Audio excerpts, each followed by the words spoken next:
So, what happens when you take a typical old house in Ho Chi Minh City and you give it a totally new purpose?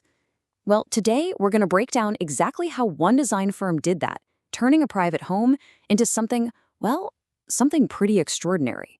All right, let's just dive right in. Just look at this space. This is the work of a design firm called Unit0 Saigon. And the question they were tackling, it's a really powerful one.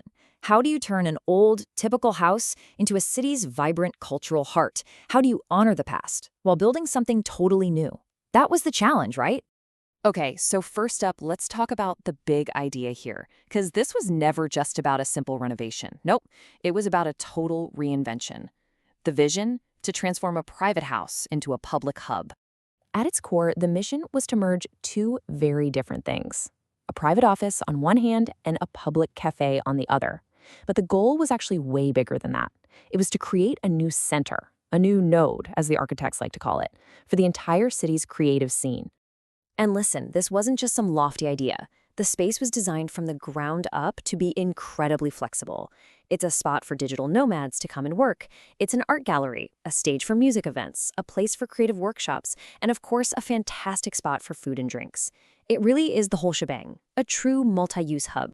All right, next up, let's talk about how they bring you into this world.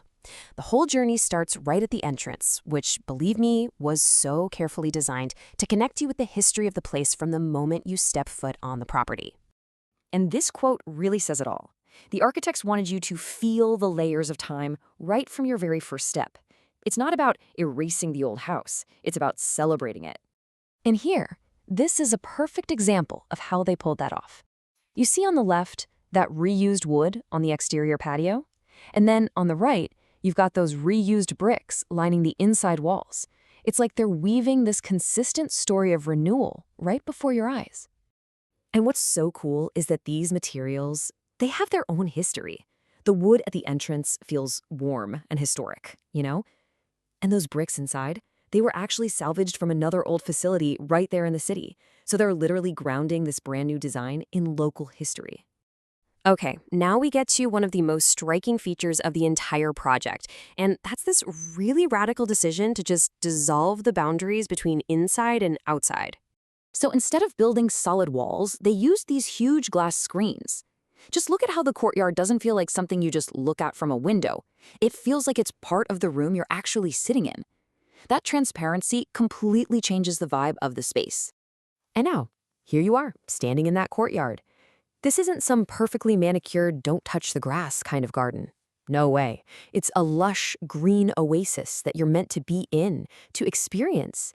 It's really the relaxing, breathing heart of the whole project. And they take it even further than that. These aren't just windows. They are entire walls that literally open up, allowing the building to breathe. This constant connection to light, to fresh air, to all that greenery, it's absolutely central to their design philosophy. But, this project isn't just about looking beautiful. It's also packed with some really clever, eco-friendly innovations. This is where you really start to see a forward-thinking approach to design. So first up, they brought in this new material called cross-laminated timber, or CLT for short. It's an engineered wood that's super strong and really sustainable. And get this, the source material confirms this was the very first project to use CLT in all of Vietnam. That's some true pioneering right there. Okay, so I've got a number for you. 265. What in the world could that number represent in a place like this? A cafe and a design studio? Any ideas? Well, that is the number of plastic PET bottles that were upcycled to create each one of these incredible light fixtures. They took everyday trash and turned it into something that glitters like a chandelier. What an amazing statement on eco-design. All right, for our final stop, let's go to the very heart of the project, the private studio space, the place where all the creative magic happens. So tucked away deep inside the site, you find this kind of minimized office hut, and look what it's facing, a vibrant, living green wall. Can you even imagine a more refreshing and inspiring place to design the next great project? This is a true sanctuary for creativity and focus. So this really brings it all together. The whole project is what the architects call a sequential design. It's not just one big, single space. Nope, it's a carefully planned out journey. You move from that historic entrance, through the bustling cafe, out into the serene courtyard.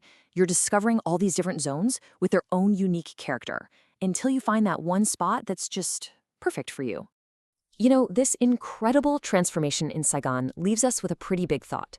It proves that with vision, with creativity, and with a real respect for history, even the most typical, everyday building can become something truly vital. It really makes you wonder, doesn't it? What kind of hidden potential is just lying dormant in the ordinary buildings that we all walk past every single day?